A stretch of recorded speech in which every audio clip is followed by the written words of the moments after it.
International aid agencies are still operating in Afghanistan and are appealing for more funding to help victims of flash flooding. At least 300 people have been killed and more than 1,600 injured in Baghlan province. Thousands have been displaced from farmland that's no longer usable.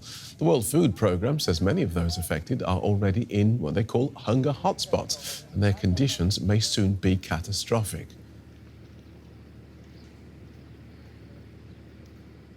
Dr. Assem Mayar is an expert in climate change adaptation and governments, and he lived for many years in Baghlan, one of the affected areas. He's now a researcher at the Leibnitz Centre in Müncheberg here in Germany. Welcome to DW, Doctor. Could you give us an idea of the scale of the damage caused by these floods in Afghanistan? Thank you very much. Actually, the recent floods were really severe because it destroyed a half of the city. It's a very densely populated area, and as a result of rain, it caused a very severe rain first, and after a few minutes, a flash flood occurred, and it destroyed about 3,000 homes, in which most the kids and women were vulnerable.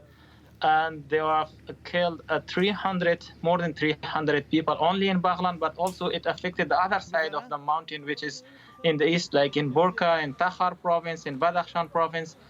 And this area was actually a very dry area, and it was not suspected to be flooded. But recently, due to the climate change, the precipitation pattern changed, and that's why a very severe flash flood came out of a valley that's only a very small valley, not a very long also.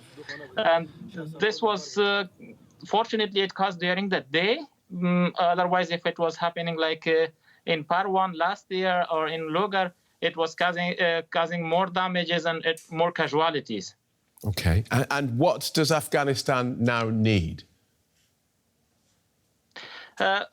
Actually, this area is in a very poor condition. People not only need the emergency support for food, water, and shelter, but also it washed away their source of living, like for the entire year.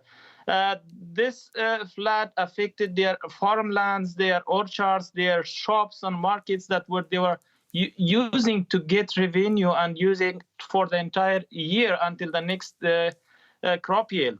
So that's why it also destroyed canals of water, and there is full of mud, the lands. So that's why the people not only require the urgent support, but also the support until they recover for a year and they rebuild their homes.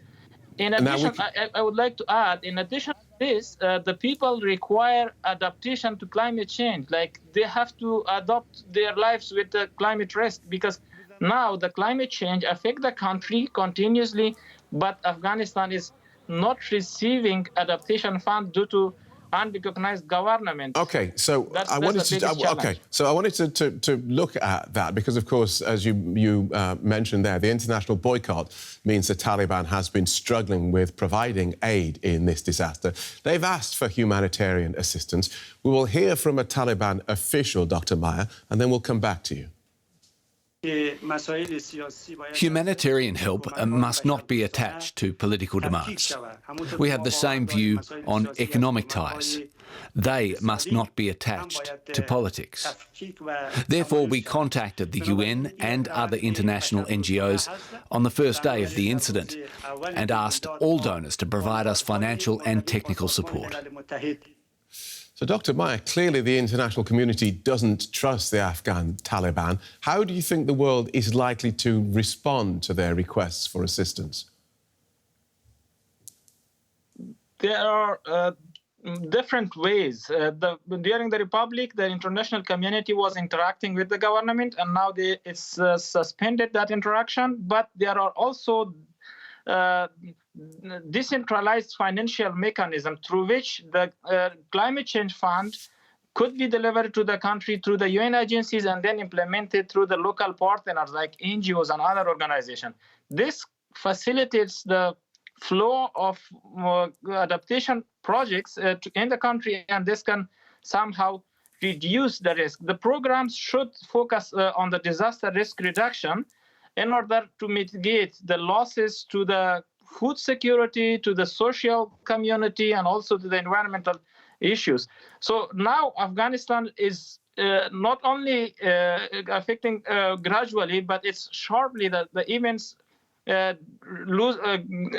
causes losses to the food security and also to the other issues in a very short time, like the rapid incidents or the disaster that's occurring in the country. And the frequency and severity of this disaster has been increased due to the climate change. OK, thanks for joining us, Dr. Assem Mayar, a researcher at the Leibnitz Centre in Müncheberg. Thank you. You're welcome.